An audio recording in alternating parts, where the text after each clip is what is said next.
Welcome to the Author's Den, a place where we encourage reading and writing. A place where you can meet authors and book illustrators. A place to get your questions answered about writing, publishing, and promoting your book.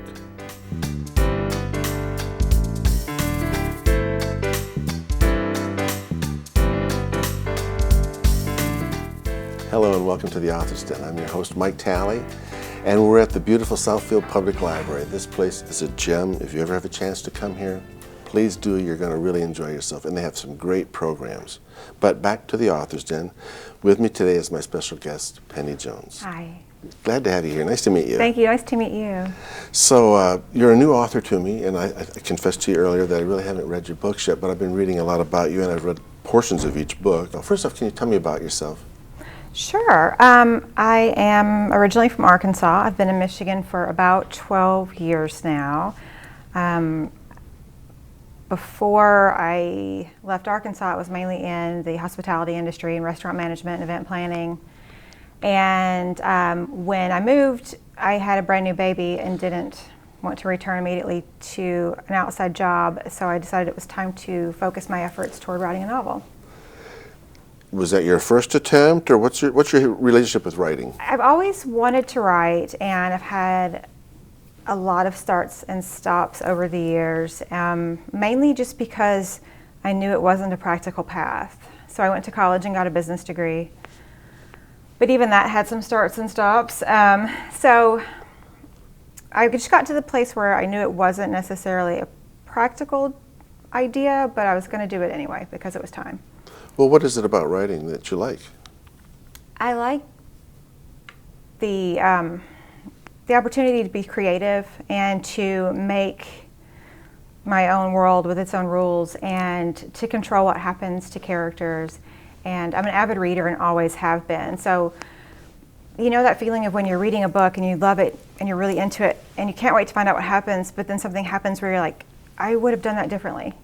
It's like I can be the one who does it differently now. In my, write things the way I want them to go. When you were younger, you say you were an avid reader. What type of things were you reading? Who were the authors that impressed you? Judy Blume was one of the first. But I got into a very big V.C. Andrews phase around 5th or 6th grade. Flowers in the Attic, all of those I want to use the word trashy, but I don't know if that feels right. But I think it would have been put in that genre. It was definitely not highbrow literary fiction, and there was so much salacious stuff happening, and they were so incredibly readable, and you just couldn't put them down. And so I think that was one of the times that it hit me that I could maybe do it, that I could maybe write, because it didn't seem, those books that are so readable make it seem easy, even though it's not necessarily. But it seems like if it's so easy to read, then maybe it's easy to write too. Did you have a diary? Did you have a class that encouraged you, or a teacher perhaps? Yes, I had diaries on and off. I wasn't great with sticking with those, and I would often find them a year or so later and throw them away because I would be like, oh no, that was awful.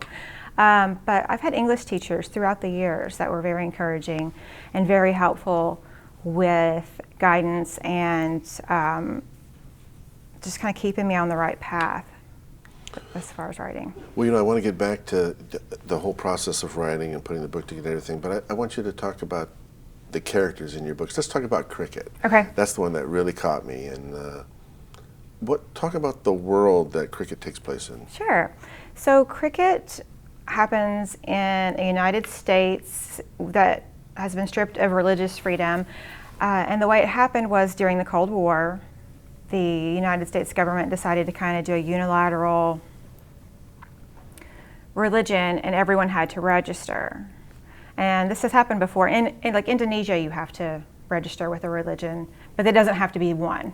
But you have to be registered with a certain kind of church. So it's something that is possible anywhere, really. But so every citizen has to be registered with a church.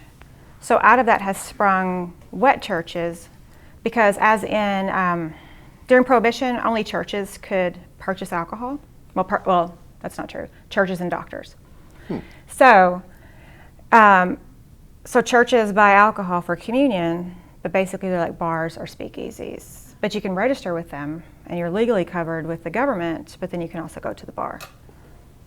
It's a different world. Different world. It certainly is. And what type of problems does that cause, or what happens in that world?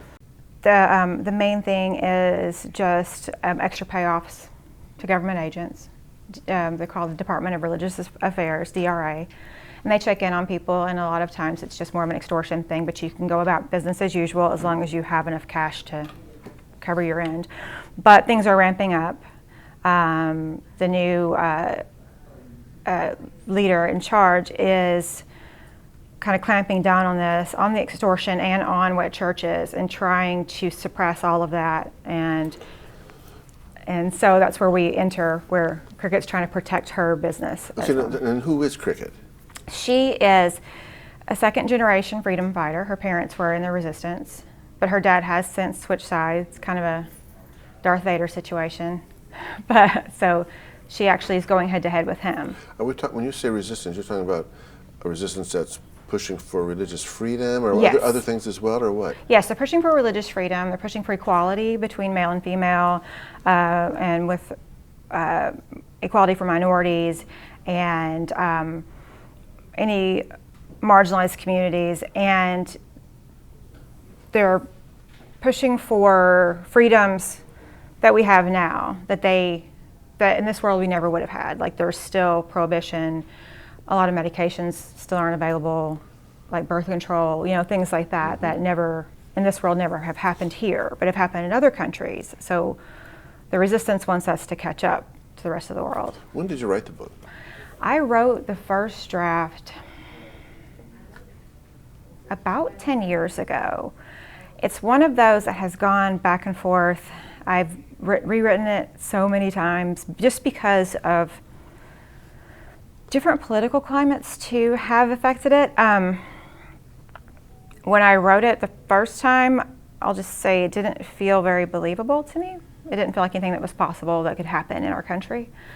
So then at one point I was like, you know what, maybe I need to revisit it and kind of give it and clean it up a little and try again. Are you saying that the reality of today is closer to the book than you thought? It's closer than it was 10 years ago. I'll just say that. Mm-hmm. and by clean it up, I mean just kind of give it another polish, give it, another pass to make sure it's where it needed to be.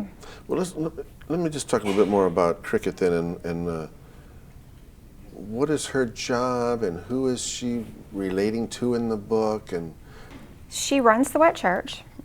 With her business partner John, who is. In the Wet Church again, do they deal in the black market? She does. They Okay. don't all, Okay. but she does in particular because she's also a drug runner, bringing medications from Mexico and things like that. Yeah, so she's not running narcotics, but she is running medications from Mexico. So she does have another side business that is black market. And she's in charge of running the business aspect of the Wet Church and trying to be a gatekeeper between her congregation and the DRA agents to kind of shield her people from the dangers that the government poses. You mentioned the male-female characters. What's that like in the book? For example, all the business dealings have to be under her male business partner's name because that's what's allowed. So women can't be business owners. They can pretty much be teachers or nurses, which are great professions, definitely. I remember hearing a story lately where a woman said her grandmother had to, I think this would have been in the 40s, her grandmother had to divorce her grandfather so that she could keep her job as a teacher, because at one point they had decided that women, or at least her school system, her school district had decided that women who had another income in their home didn't need the job anymore. So they were firing married women, because they're only valued as whether or not they actually needed the job. So she had to divorce her husband. I think they still lived together, but on paper they weren't married anymore, just so she could have the job. Some of these attitudes are prevalent in the book? Yes. Did I see that there were, besides the smuggling, there were other crimes involved? Is she a violent person at all? Or? She is, but it was born out of necessity. I don't think it's by choice. And it's also by training, by virtue of the way she was raised, and always being on the defensive and always ready to fight if she has to and always ready to defend herself. Fascinating. I could spend a lot of time talking about cricket, but the next book is another strong female character, and that's called On the Bricks. And was her name Cass? Yes. So talk about Cass a little bit then. What's the history of this book too? That one, did you ever watch the show Weeds? I have. Okay, so I think is it season 3, it's either 3 or 4, when it starts off with her leaving prison. And she's leaving her cellmate, and that's what planted the seed for On the Bricks, was just kind of think about what would that be like to, if you've been in close proximity with one person for, in Cass's case, 10 years, and you're suddenly leaving, knowing you're not going to see them again. You know, what does that do to you mentally when you're also reintegrating back into life? And I definitely come at it from a female perspective of, you know, the female bond and friendships, and they were also kind of in love a little, and she was confused about that. But it's like, that's what planted the idea, was like, what was that like? And then from there it goes into her struggles to go back to society, and in this case, small town Arkansas, where everyone knows her, everyone knows what she's been accused of, you know, everyone believes that she did it. So she's trying to get her life back, or some semblance of her life back, when it's very difficult where she's from. To summarize a little bit, she was convicted of a crime that she claims to be innocent of, and Yes. she spent 10 years in prison, Yes. and then she's being released. Yes. It seemed to me in both books, the female characters really are strong, and they really care about each other. Can you talk some about that? I feel like in pop culture so much, there's so many things concentrate on the ways females don't get along with one another, or the ways they compete, or the ways that they betray one another. And I wanted to come at that from a different way, of like, that's not always the case, and especially as females get older. And this case, you know, Cricket's in her late 20s, Cass is in her early 30s. They're at the ages where those are not prevalent attitudes. You know, that competition thing has kind of gone away, and you're starting to value one another as sisters, and you Supporting each other. And I want more of that to be said, because I feel like we spend too much time on the negative aspects of female relationships. What type of homework did you have to do for these books? For Cricket, I did a lot of research on Prohibition. I was trying to see what it was like when things were more locked down, because it's, you know, we're such a huge country, and it's hard to think about the ways in which these laws are enforced. And, you know, like there were things like, you know, the government would poison liquor and leave it for people to steal, and then people would go blind or die. So I did a lot of research on Prohibition, and also on religions in the world, and how forced religions are imposed. And for Cass, I did research on prison and also reintegration, and what happens afterward with the parole system, and halfway houses and all that. Is this something that Cass goes through in the book? Mm-hmm. Yes, yeah. So she goes to a halfway house that her sister runs. Mm-hmm. The world is a pretty scary place. Yeah. And the bright lights in the book seem to be the relationships between some of the people. Yes. That's exactly what I was going for, so thank you. There were so many messages of fear coming at us from all directions, and it seems like it's the relationships with one another, with our friends and family, that give you hope and give you a sense of peace, of like, okay, I can manage this, everything's going to be okay. Can you talk about any of the men in the book? Yeah, sure. Talk about some of the key characters then. Yeah, you got it. So in Cricket, one of the men is named John, and he is a former DRA agent who protected Cricket when she was a child, made sure she stayed out of incarceration when her parents were taken in, and has kind of watched her throughout her life. And then when she became an adult, they started running this church together. He's a father figure, but also treats her with respect, like a peer, and like she's capable of making her own decisions. She also has a friend named Tyrone that she went to college with, and they were in early resistance together. And he is the one helping her with her current trials of what she's trying to get through. And then and On the Bricks, we have Mac, her parole officer, Cass's parole officer, who turns out to be a friend and a confidant. And then there's also the ex-boyfriend, Wayne, and it was his ex-wife that she was accused of murdering. So she has a lot of mixed feelings toward him, and he's now married to her cousin because, again, small town Arkansas. And so... did you pull from anything that you're growing up at all for any of these books? Just a little. Just a little. On the Bricks is based on, it's a fictitious town, but it's based on the area where my grandparents lived when I was a kid, and I used to go spend my summers there.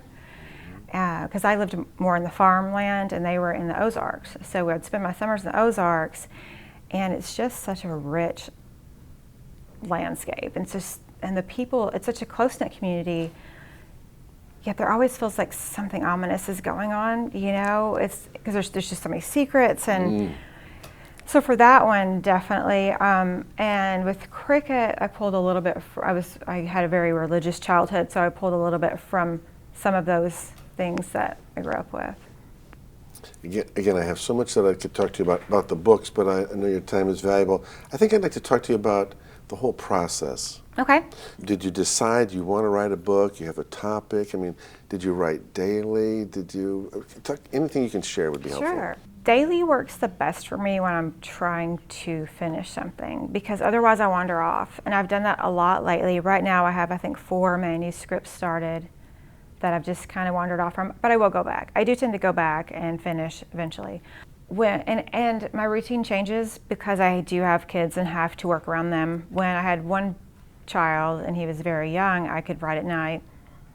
By the time the second one came, I was way too tired to write at night, so I would just try to write during nap times, and then eventually, they're in school, so I try to write while they're in school, but there's always other things to do too. So I try to write at least 1 to 2 hours a day. Sometimes it happens and sometimes it doesn't. I've also started doing dictation a little bit because it seems like I can get a lot done faster that way. You talk it out. Yes. Mm-hmm. The only thing is you're not accessing the same part of your brain. So I feel like I can't do a whole book that way because I need to go back and sometimes I feel like the creativity kind of fades a little. Like I can get the mechanics down through dictation, but I need to go back in and kind of fill in. Embellish the characters and plots. Yeah, definitely. Interesting. Mm-hmm. Great. And description and all that. I kind of need to do that by hand. Mm-hmm. Did you have someone that you share your manuscripts with before you published? Did you have an editor that you work with? Or? I was in a critique group for a while. We have since kind of disbanded, but I have a couple of friends that I tend to go to. My friend Libby Kirsch does cozy mysteries, and sometimes we'll trade and look at each other's and kind of give pointers, and that's been really helpful. And then one thing about when you're an author, one of the best things you can do for yourself is go to conferences and readings and meet face-to-face other authors, and those are the people that can really help you the most as far as fresh eyes on a manuscript and saying, okay, there's a big plot hole here, or this character wouldn't do that, or things that you just can't see because you're too close to it. So I found that helps a lot. So there's a few authors that I can kind of hit up sometimes when I need to. I did have a male friend who writes science fiction, who's also a huge fan of science fiction, who read it and then sent me like a 3-page document of the world building things I was missing, which was helpful in its own way, but also kind of overwhelming, because with the world that I'm giving you with Cricket, there's no new developments. We've stalled out as far as anything scientific goes. All those funds have been diverted to other things. We're not curing anything. We're not creating anything. It's pretty cynical world too. Pretty cynical world. So in that aspect, it was easier to do an alternate history.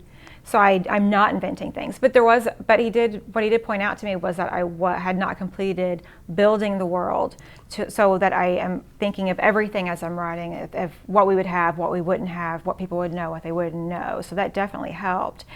And but I feel like with science fiction, I feel like those barriers are crumbling a little, maybe because of Margaret Atwood, the renewed interest in Margaret Atwood with The Handmaid's Tale, and like that's helping. And then I feel like that's getting better.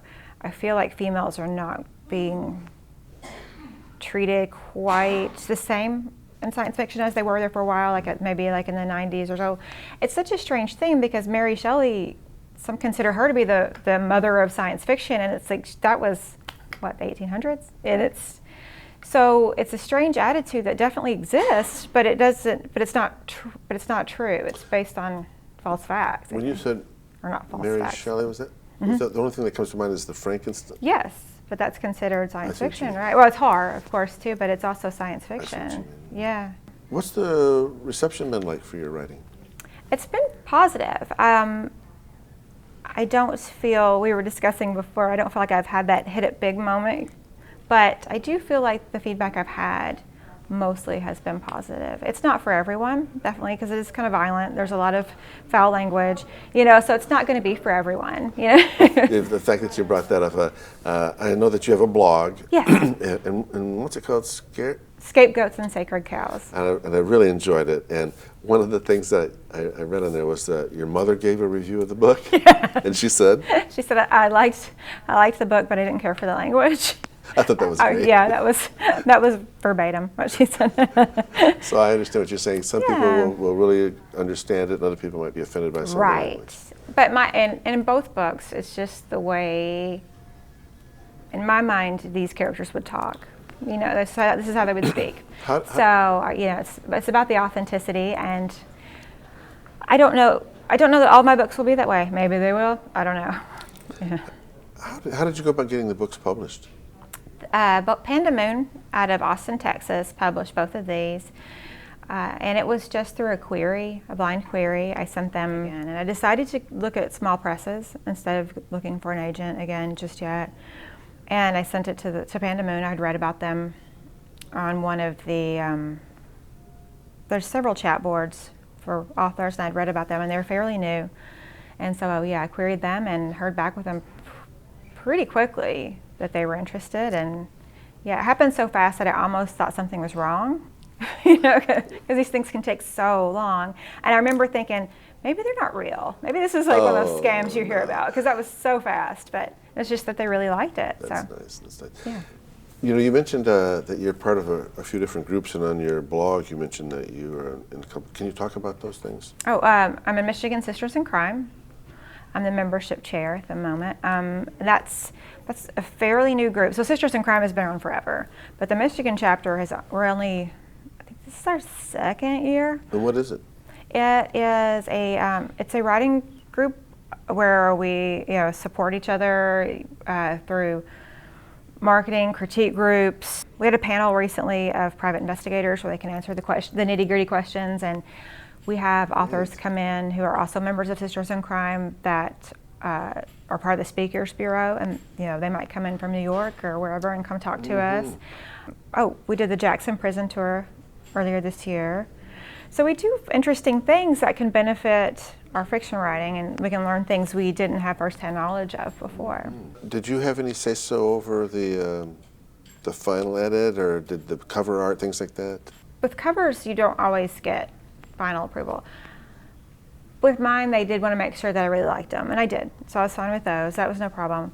Final edits, there's a lot of back and forth, and if there's something that really bothers me that I don't think should change, I do have the right to say, you know what, I'm not sure we should do that. Did you feel they were generally supportive, or what can you? Yeah, I do. I do feel like they're generally supportive. On the bricks, there were a couple of words I had to take out that I wasn't sure they should have.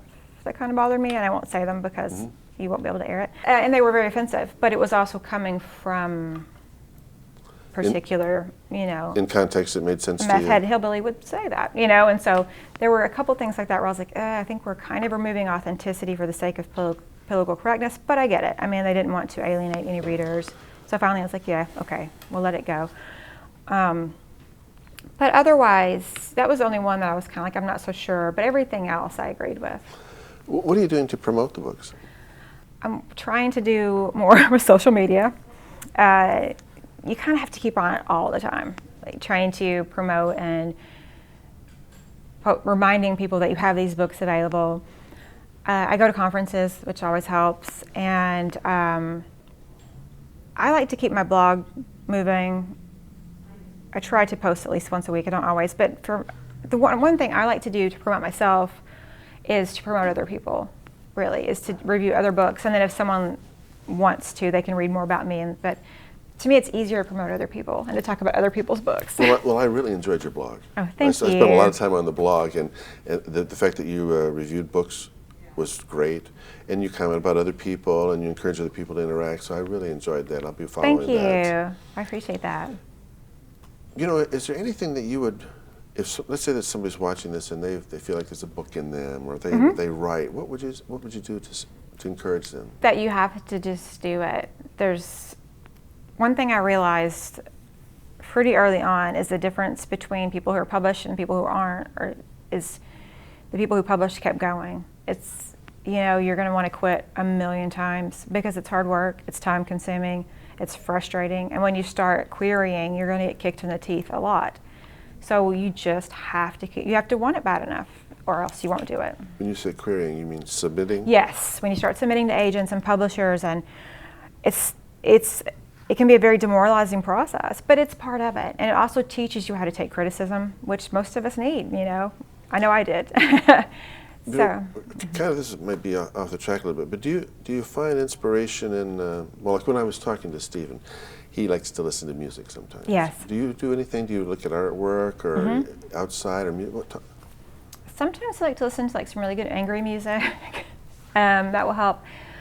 I also will sometimes put a movie that I've seen a million times in the background. Two that I do go to a lot, and everybody who knows me has heard me talk about this so much that they're going to be like, shut up. But True Romance and Fight Club, both of those movies, for some reason, I don't know if it's the colors or the pacing, or I've seen them both so much that I don't have to pay attention. But there's something about the sounds and the cadence and like what's on the screen that it helps kind of keep me moving sometimes. So those are a couple of my go-tos as well. Interesting, yeah. When you have a writer's block, is there anything that you can go to? One thing I do occasionally if I'm really blocked is try to write flash fiction, which is a story that, it depends on, you know, which publication you're working with, or if any at all. The guidelines can be anywhere from like a story that's 100 words or a story that's 1,000 words, but I try to keep it under 1,000 and try to construct an entire story that short. And then once I can do that, I feel like I can go back and actually work on novels again. Well, I really wish you a lot of success. You know, Thank you. I'm looking forward to finding out more about you and the books. And is there anything that you'd like to talk about that we haven't talked about?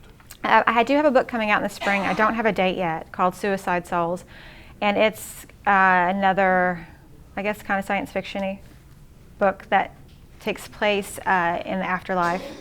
So an alternate world, I guess, really more than science fiction. But and that comes out hopefully like March. But I don't have the exact date yet, and that's with Pandemonium as well.